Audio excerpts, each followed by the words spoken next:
श्री स्वामी समर्थ मित्रांनो, खरोखरच तुम्हाला वाटत असेल आपली वास्तू आनंदी व्हावी, सुख समृद्धीने पैशा पाण्याने ओसंडून व्हावी. एक पायपुसणी आपले आयुष्य कसे बदलते, तर मग ही माहिती आणि प्रभावी माहिती तुमच्यासाठी. आषाढ महिन्यातील दीप अमावस्या हा अतिशय पवित्र दिवस. या दिवशी आपण दिव्यांची पूजा तर करतोच, मुलांना देखील कणकीच्या दिव्यांनी ओवाळतो. पण शास्त्रामध्ये आणि जुन्या जाणत्या लोकांनी सांगितलेला एक प्रभावी असा एक उपाय, ज्यामध्ये अमावस्याच्या दिवशी सकाळी एक खास वस्तू ठेवली जाते. या उपायाने घरामध्ये सुख समृद्धी येते, घरातील कायमची दरिद्री दूर जाते, घरामध्ये सकारात्मक ऊर्जा प्रवाहित होते.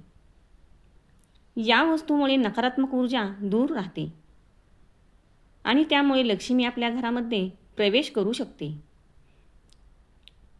तर ती वस्तू कोणती, कुठे ठेवायची आहे, कशी ठेवायची आहे आणि ती ठेवल्याने आपल्याला त्याची फलश्रुती काय मिळणार आहे, हे आपण स्टेप बाय स्टेप पाहणार आहोत. त्यामुळे हा व्हिडिओ कुठेही स्किप करू नका. व्हिडिओच्या शेवटपर्यंत आमच्यासोबतच राहा. 2026मध्ये आषाढ दीप अमावस्या 12 ऑगस्ट बुधवारी रोजी साजरी केली जाणार आहे. या दिवशी अमावस्या तिथी रात्री 11:06 असेल. त्या दिवशी लोक परंपरेनं दीप अमावस्येच्या दिवशी काय काय करतात. या दिवशी सकाळी घरातील सर्व छोटे मोठे दिवे, समया आणि कंदील स्वच्छ घासून पुसून चकचकीत केले जातात. पाटावर किंवा चौरंगावर वस्त्र पसरून सर्व दिवे व्यवस्थित मांडले जातात आणि त्यांना हळद, कुंकू, अक्षता व फुले वाहून त्यांची मनोभावे पूजा केली जाते.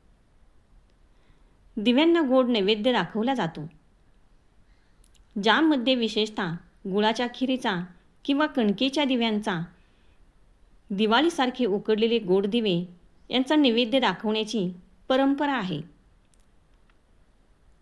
या दिवशी घरातील लहान मुलांना कणकेचे दिवे बनवून त्याने ओवाळले जाते, जेणेकरून त्यांचे आरोग्य चांगले राहावे आणि त्यांचे आयुष्य उजळून निघावे. लोक घराची आणि मुख्य दरवाजाची स्वच्छता करून सायंकाळी सर्व दिवे पेटवतात, ज्यामुळे घरातील नकारात्मकता दूर होऊन श्रावण महिन्याच्या स्वागतासाठी सकारात्मक वातावरण तयार होते.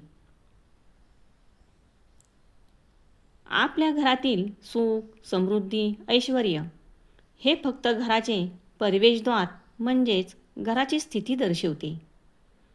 श्रीमंत लोक घराच्या उंबरठ्याबाबत अजिबात ह्या चुका करत नाहीत, ज्या आपण करतो.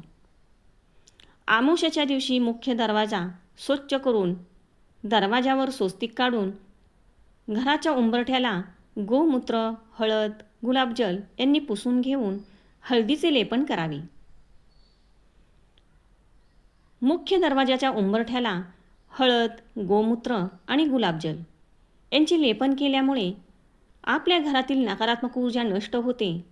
घरात सुख समृद्धी, शांतता आणि सकारात्मक ऊर्जेचा संचार वाढतो.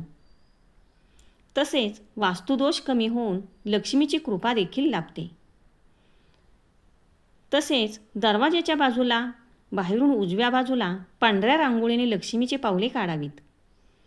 याने मुख्य दरवाजासमोर पांढऱ्या रांगोळीने लक्ष्मीची पावले काढून त्यावर हळदी कुंकू वाहिल्याने माता लक्ष्मीचे घरात आगमन होते. यामुळे घरातील दारिद्र्य देखील दूर होते, सुख समृद्धी ऐश्वर लाभते. तसेच घरात नेहमी सकारात्मक वातावरण राहते आणि सर्व आपल्या कामांना यश मिळते. आता आपण या दिवशी शास्त्राचे विशेष प्रभावी गुपित जाणून घेणार आहोत. बघा, प्रत्येक घराच्या प्रवेशद्वाराजवळ पाय पुसणे ठेवलेले असते. आपल्या घरामध्ये येणाऱ्या प्रत्येक व्यक्तीने घरात प्रवेश करण्याआधी चपला बाहेर काढून पाय पुसूनच घरात प्रवेश करणे आपल्याला अपेक्षित असते. या पायपुसणीमुळे घरात केवळ धुळीला, घाणीला प्रतिबंध होतो असे नाही, तर त्यामुळे घराबाहेरची नकारात्मक ऊर्जा घरात प्रवेश करण्यासही प्रतिबंध होतो. पूर्वीच्या काळी बाहेरून येणाऱ्यांसाठी अंगणात पाय धुण्याची व्यवस्था केली असे. आजही मंदिरात जाताना पाय धुवून आत प्रवेश करा अशी आपल्याला सूचना आढळते. या सूचनेचा संबंध केवळ स्वच्छतेशी नाही, तर मानसिक आरोग्याशी देखील आहे. घराबाहेर आपण नानाविध अनुभव घेतो. त्यामध्ये राग, लोभ, क्रोध, द्वेष या भावना अधिक असते. या भावनेसह घरात प्रवेश केला असता घरचे वातावरण गढूळ होऊ शकते. म्हणूनच प्रवेश करताना पायावर पाणी घेतल्याने थेट मेंदूपर्यंत त्याच्या संवेदना पोचतात आणि मनातील भावभावनांवर नियंत्रण मिळवून घरात प्रवेश केला जातो. त्यामुळे घराची आणि मनाची स्वच्छता अबाधित राहते.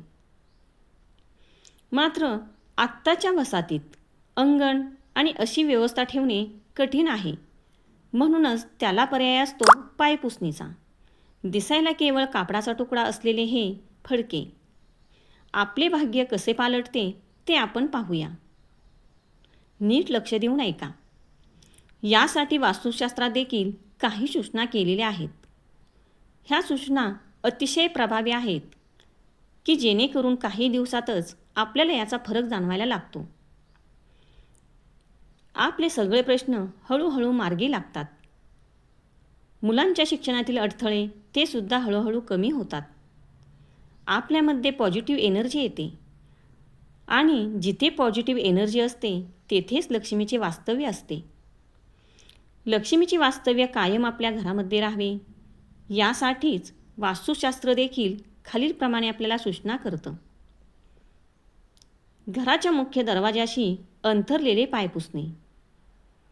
हलक्या हिरव्या रंगाचे असावे, मात्र काळ्या किंवा गडद रंगाचे असू नये. रंग पाहून घरात प्रवेश करताना मन प्रसन्न, प्रफुल्लित झाले पाहिजे. यासाठी फिक्कट रंगाचा वापर करावा. पाय पुसणी वरचेवर बदलावी. तसे करणे आरोग्याच्या आणि वास्तूच्या दृष्टीने खूप हिताचे असते. तसेच यामुळे नकारात्मक ऊर्जा टिकून राहत नाही आणि घरात येणाऱ्या लक्ष्मीला अडथळा निर्माण होत नाही. आपल्या घरातील नकारात्मक शक्तींचा नाश पूर्ण करण्यासाठी पाय पुसण्याखाली आपल्याला एक तुरटीचा खडा ठेवायचा आहे. बघा, आपण तुरटी पाण्यात फिरवली असता जसे पाणी शुद्ध होते ते आपल्या पिण्यालायक होते, म्हणजेच शुद्ध होते. सर्व गाळ तळाशी जाऊन बसतो, त्यामुळे आपण आजारी पडत नाही. त्याचप्रमाणे पाय पुसण्याखाली तुरटी ठेवली असता घरातले वातावरण स्वच्छ, शांत आणि सकारात्मक राहते. त्यामुळे देखील घरात येणाऱ्या मिळकतीचा अर्थात पैशांचा योग्य विनिमय होतो आणि घरामध्ये पैसा ओसंडून वाहतो. घरात पैसा टिकतो. अमावस्याच्या दिवशी आपल्या कुटुंबातील कलह, भांडणे दूर करण्यासाठी पायपुसणीच्या खाली 3 ते 4 कापराच्या वड्या कपड्यामध्ये बांधून खाली ठेवाव्यात. कापरामुळे वातावरण शुद्ध होते, नकारात्मक ऊर्जा नष्ट होते आणि घरातील कलह मिटतात. ज्या घरात कलह कमी होतात तेथे लक्ष्मी दीर्घकाळ मुक्काम करते. आपल्या घरामध्ये लक्ष्मीचा वास कायम स्थिर व्हावा.